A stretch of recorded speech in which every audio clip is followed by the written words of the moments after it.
الله وبركاته. كل سنه وانتم طيبين. النهارده جايين مع بعض نعمل العاشوره. يلا بقى شجعي انت وهي وقومي النهارده اعملي حاجه حلوه لعيالك. وكل سنه وانت طيبه. ولو اول مره تشوفيني اشتركي في القناه وفعلي الجرس عشان يوصلك كل جديد. يلا تعالوا نشوف هنعمل ايه. انا جبت حوالي نص كيلو قمح وغليته عشان اوفر معاكم وقت. غليته بحوالي كوبايتين ميه. المهم القمح يتغطى بالميه. وبعد ما غلي رحت مطفيه عليه النار ورحت مغطياه وسيبته لحد ما يعمل معانا الفشار كده. انا هوريلكم دلوقتي كده. بصوا القمحيه بنسيبها كده لحد ما تفشر. شايفين عامله ازاي؟ هناخدها كده، ممكن تستخدميها على كده وممكن تضربيها في الكبه بتاعتك نص ضربه كده اللي هي تحس اللي هي تنعم معاكي شويه. ومعانا بقى كمان معانا كيلو لبن، ومعانا سكر على حسب الرغبه السكر بتاعك، ومعانا كريم شانتيه، ومعانا نشا حوالي 3 معالق نشا على حسب ما نحتاج. لو لقينا التقل بتاعه مظبوط ممكن ما ناخدهمش كلهم. يلا بينا نشوف هنعمل ايه. بس قبل ما تمشي بقى من هنا صلي على الرسول وتعالي قولي بقى ايه كلمه حلوه كده لام سما ودوسي لها لايك. ويلا بينا نشوف هنعمل ايه. بصوا احنا كده قايدين عليها اهي. هننزل عليها باللبن، بس مش هننزل عليها كيلو لبن كله، هنسيب حوالي كوبايه عشان خاطر نقلب فيها النشا. مجرد ما يغلي معانا كده شويه هنزل بقيه المكونات ونشوف هنعمل ايه تاني. هنعمل دلوقتي النشا، هندوبها في الميه في اللبن. معانا حوالي كوبايه لبن اهي. هنحط عليها النشا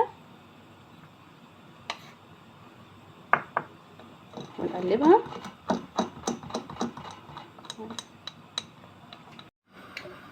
كده اللبن بتاعي كان متلج بدأ يفك اهو معايا. هنزل بالسكر، طبعا السكر ده على حسب الرغبه بتاعتك. وهنزل بالكريم شانتيه،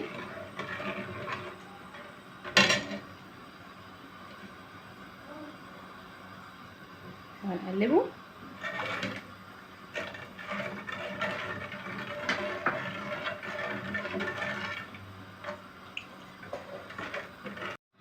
وهنزل بقى بالنشا كده، وطبعا ايدك مستمره في التقليب على طول.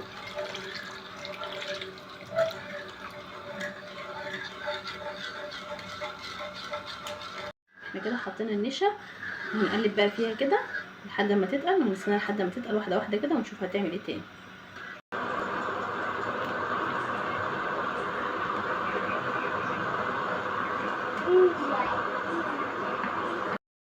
كده بقى قلبناه مع بعضنا كويس وخلاص دخل كده النشا بدأت تتقل معايا.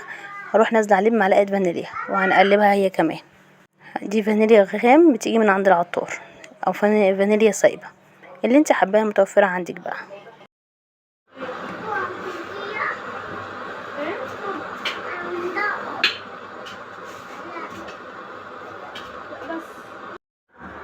بصوا كده التقل بتاعها ما شاء الله اللهم بارك. تعالوا بقى مع بعضنا نفضيه في الاطباق ونشوف شكله هيبقى عامل ازاي.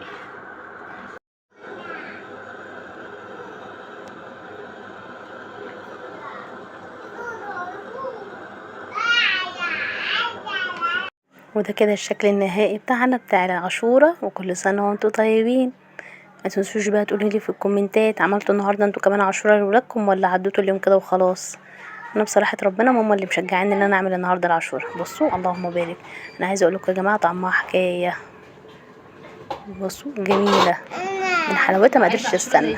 يلا كل سنه وانتم طيبين واشوفكم على خير.